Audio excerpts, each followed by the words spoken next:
Hello student, today we are going to talk about developing new products. So why companies try to create the new products and why they try to develop new markets? Because new product offerings provide value to firms as well as to customers. A product can be anything from a slight reposition to the new to the world offerings. New product development is really the lifeblood of the growth for business. Business must have these processes, and this must have the robust process. One of the key reasons why companies constantly be looking at the new product is because customers keep changing. More and more people start to be concerned about the healthy foods right now. So Frito-Lay now have a veggie types of sun chips as opposed to the cheesy or the salsa taste. As customers' needs change, you need to have an ongoing process that fits into those changing needs. So as the people's needs change, you need to adapt your product and then brand extensions for what you're doing. Another thing that happened is that we have fully developed market in our capitalized economy. Sometimes market just get too full. So you have to have the new idea and then kind of divert what you're doing into a different area that has growth. Starbucks used to create that coffee only in their restaurant, and they decide to their drink in a bottle because the restaurant is a really saturated category. So for Starbucks to really grow the Starbucks brand, they need to get involved in the packaged goods.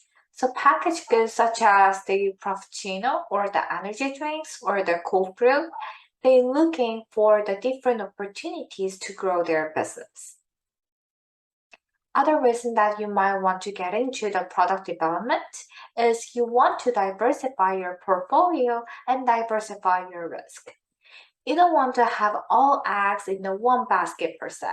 So you come up with another alternative that gives you the ability to compete with the more broadly in some different categories or in the categories that you have. Another reason is the fashion cycle. Fashion cycles are obviously a big reason why we have a product development. Industries realize that fashion trends are, especially clothing, arts, software markets, has a relatively short product life cycle. The cut of jeans, the style changes every year. Boots cuts, boyfriend cuts, skinny jeans.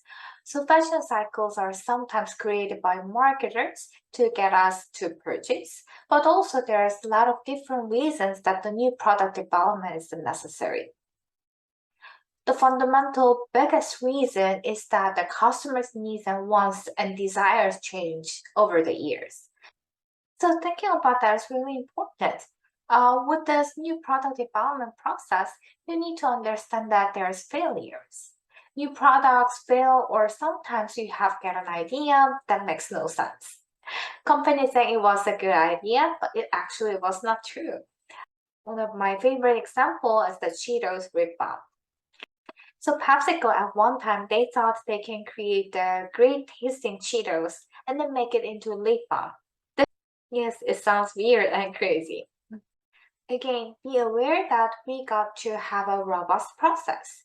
You got to test a lot of things and then throw a lot of ideas out there and then understand that you can get the great ideas from anywhere with the open communication that we have with our other customers, with panels, or also have the ability to hire the contract workers to work for in the different areas. So let's talk a little more about what the process of the innovation, the benefits of the innovation. Here's a really interesting slide that says that companies that are the leader in their industry or category, normally in the last 3 years, half of their revenue comes from the products that are created in the last 3 years, which is crazy. Those who are in the bottom third of your category or their industry don't have as much as room and enough successful initiatives.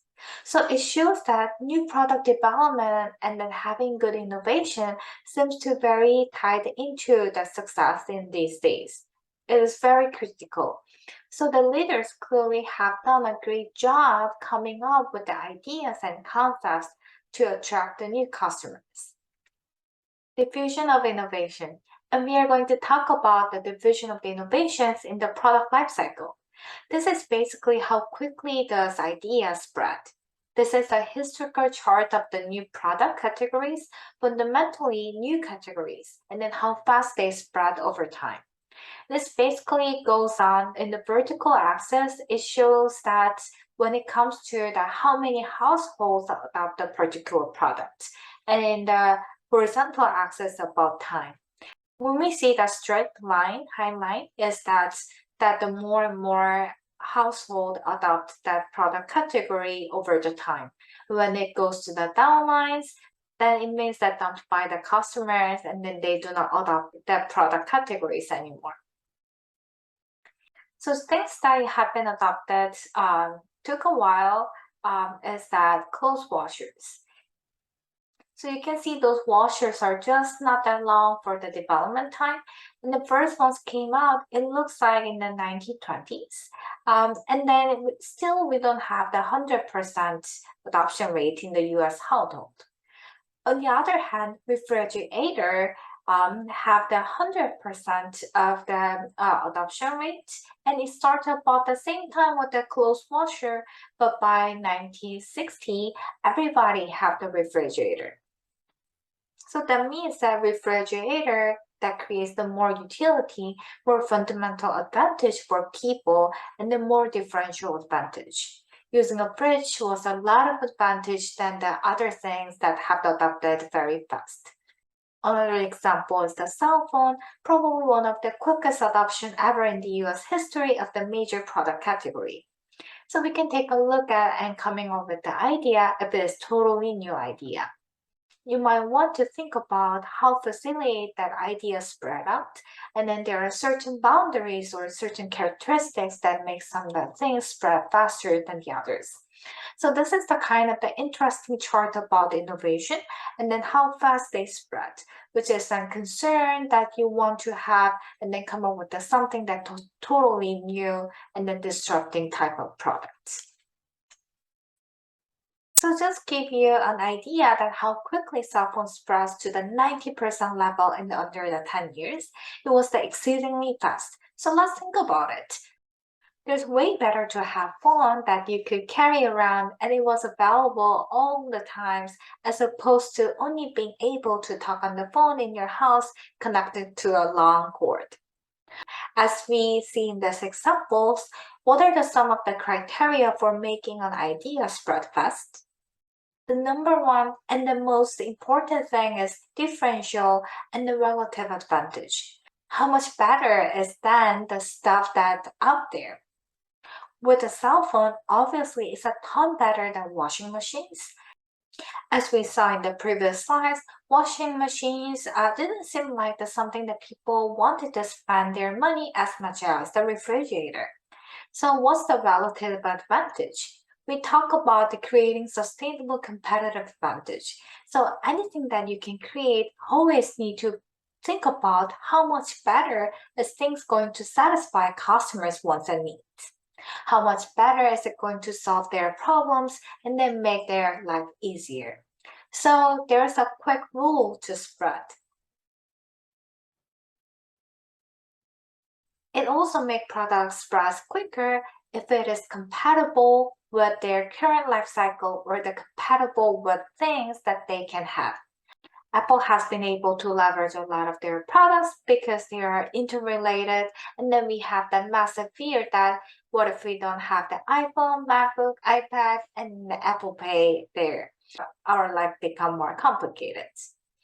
So this fear of the compatibility can be helpful in making things spread faster. Another important factor is that observability. If people can see other people interacting and using the product, it seems to spread a lot faster. So the demonstrations can be the importance. If it is very hard to see that other people use that certain product, then we might hesitate to buy it. The next factor can be the triability. Some products is very expensive, so it has a high involvement of the decision making. So think about the test driving. Those things are very expensive, and you want to have that experience or trial even for the complex and the high involved decision making processes. As a seller, you want to make that trial easy. So if a product is complex or hard to use, it takes them longer to get diffused because we don't like to do just those things. So the triability can impact diffusion as well. So when we look at the process of the diffusion in the product category that receives the constant diffusion, there might be a tech-based products. There are the people who are the innovators, and then there are folks that use the Apple new iPhone, and then even they stand outside an Apple store for 3 days. Those innovators, those people who have that whatever the newest thing is in the fashion, they're just people who have to have those new things. So those innovators and the early adopters are those people who really want to only quick into the process, and then they study that product category, and then there are many times they're the opinion leaders in the product category. After you get them, there's one who see those new ideas out there, and then there are people in the category who be called some the early majority and late majority, and then also last laggards. So as we look at the whole areas of the innovation, we see that there are still some people who don't use washing machines. They will be the laggards in the field. As you went along this continuum, you could probably do a profile of the who are the early adopters of the washing machines, and then who are the early majority, late majority, and then what are those characteristics of the different groups, and then different ability to buy. It might be the basic attitudes about the technology and then doing things by hand. So there are many different motivators. So as you take a look at and come up with the new ideas, you need to think about who are the most likely people to buy things first. So they can be an opinion leader and help take you to the diffusion process through the offering more observability and making look as through that relatively easy to try and then facilitate those easy trials. So the product lifecycle represents an important tools that managers use to plan their marketing activities. Keep in mind that diffusion of the innovation and product lifecycles are both framework to help us, the marketers and the business people, understand consumers. Product lifecycle basically says that product category as an introduction grows and then getting mature and then it declines. That's the what basically says, and it happens with any product category. And then you should take a look at where your product categories in the product life cycle to help inform us how you should manage them.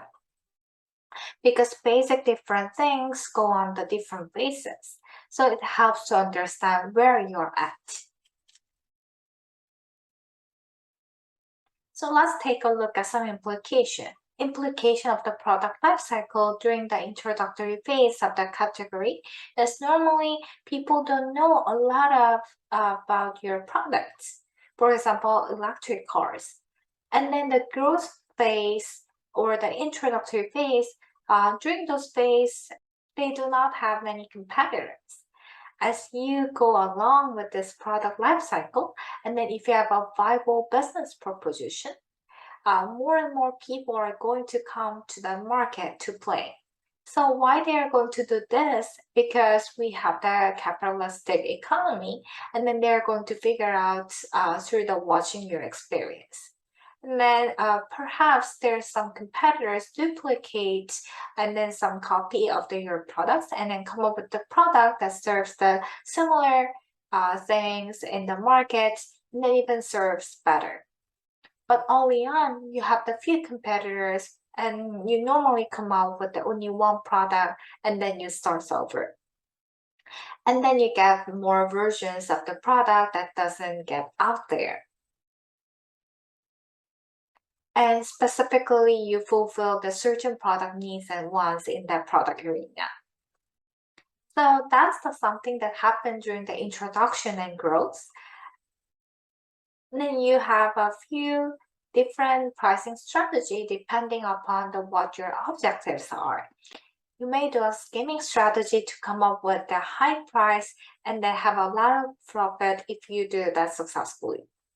And also you might do the penetration strategy, which means that you come up with a low price because you want to see that how people try it. So it's depending on which kind of strategies are you going to have. Do you want a lot of people to have your product, or you'll make on a smaller group of people using your products with the scarcity position? Because there's a lot of money to be made and then having scarcity of the product. As times go on, more and more competitors enter the market, then you have to make the different pricing decisions. There's a lot of money to be made with the scarcity of products. And depending on your product life cycle, the distribution strategy can be different. For example, if you're in the introduction stage, your distribution channel will be very limited. But when the more people enter the market, then you start to have more outlets. And with the maturity stage, you might have the maximum outlets. So you can see the more the restaurant branches and the more retail stores. But with the declining stage, now then companies start to do the downsizing, then you will see the fewer retail stores or the distribution outlets.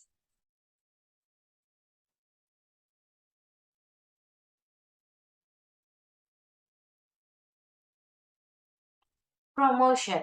If it is the introduction stage, people does not have the good knowledge about your product. So you need to inform and educate people in the early stage because even they don't know how to use it.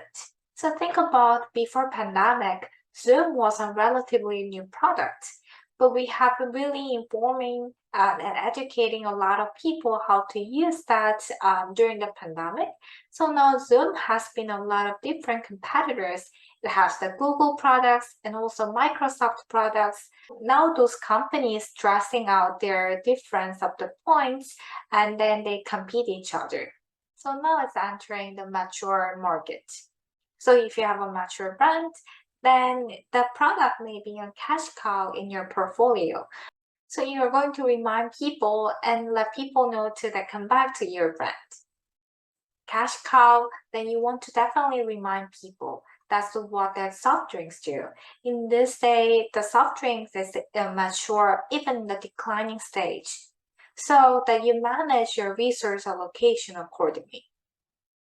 So if you're in the declining stage, your also promotion activities also become downsizing.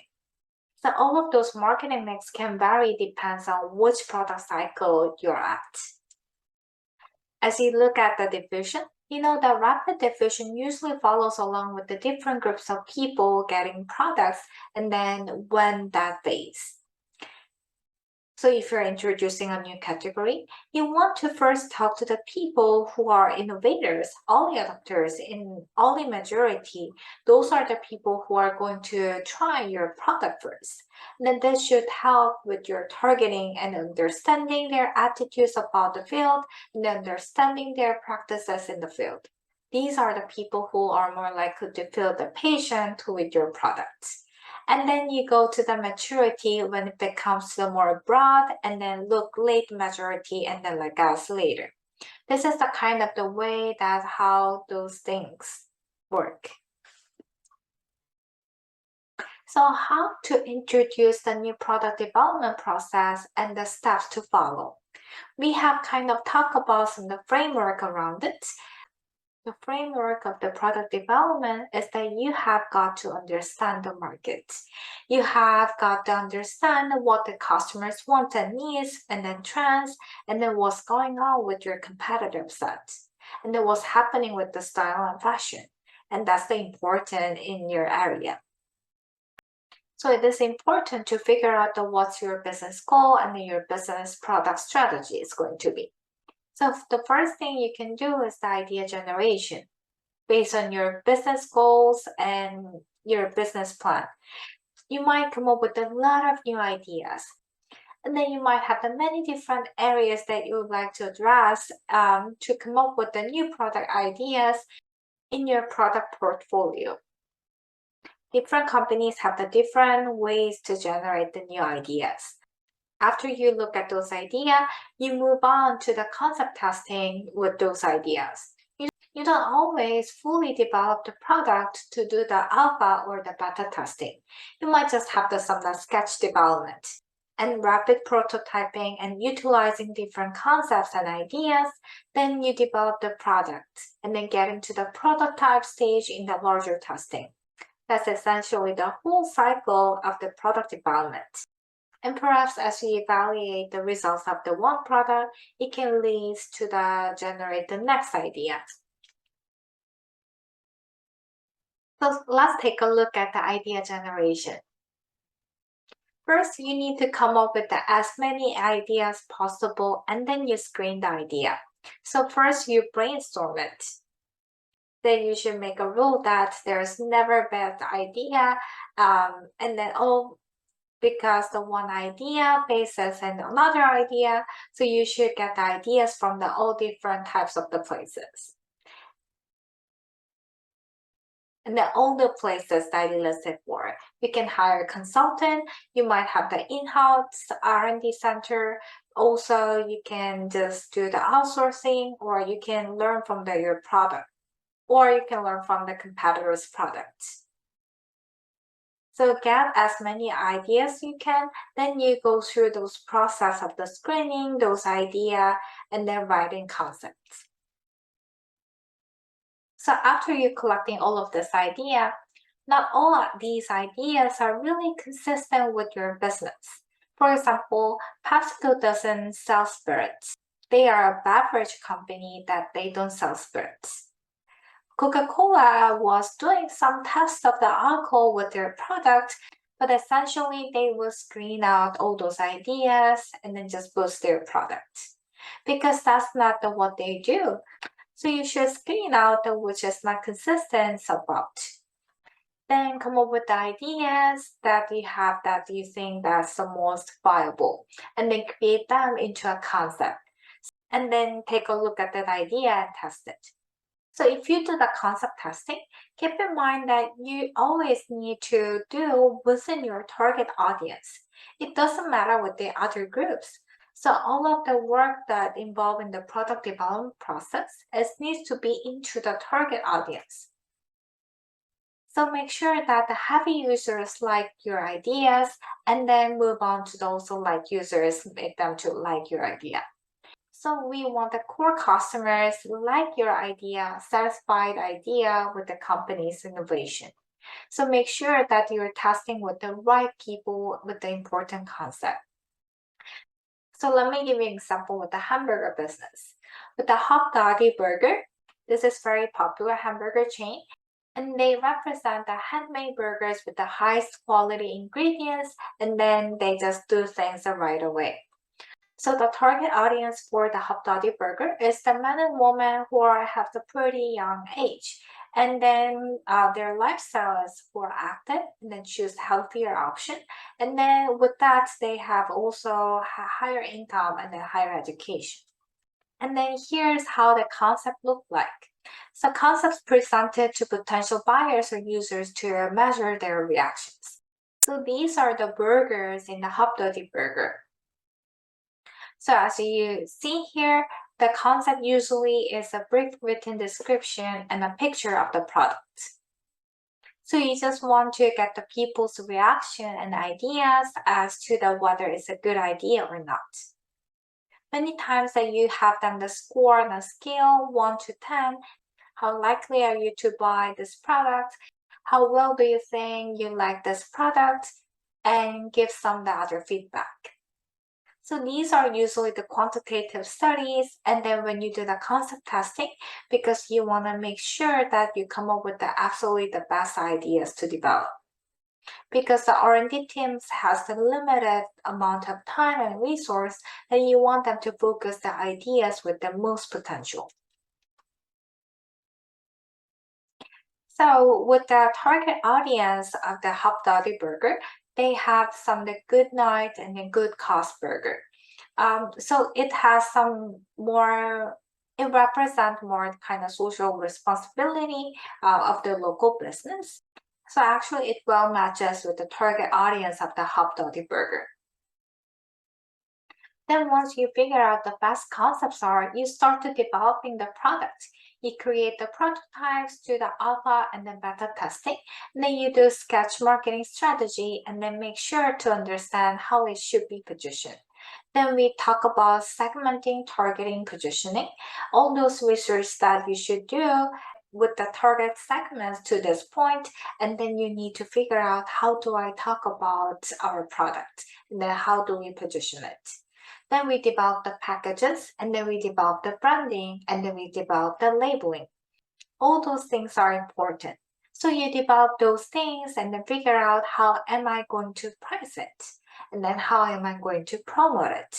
And you start to talking about your partners, how you are going to manage your distribution channel, and then figure out how you can make it. So this product development process is obviously the team approach. It is very intensive and sometimes very sequentially interdependent, but it's a very exciting area to work on. In food business, they can do test kitchen and then test all different factors in the process. Luckily, the food business, usually they're pretty quick to test and then quick to launch. In technology, not so much. John Deere was developing a new combine or the new lawnmower probably takes more time than the food business. So they don't have that much time. So they don't have as much as opportunity for the quick, rapid prototyping and then get things out there. So your process many times depends on what business I am, what area or industry I am, and then how much time is going to take. So this is the video about packaging and then designing the product. I recommend you to watch this video. And this video is about how you can naming the brand. I recommend you to watch this video. Next, market testing. So once you figure out what you're going to do with, you go out and then do the market test. Many companies right now, they do limited pre-market tests where they expose customers and then they can survey customers and make decisions even before they get out there. For example, the movie, even before they film the movie, they can show that ongoing movie with a small group of people and then check the line of joke is proper and also the ending is proper. So these are the kind of pre-market tests. Or they can test market it. They can test market it in a large control market and then they can do a small market test or the large market test.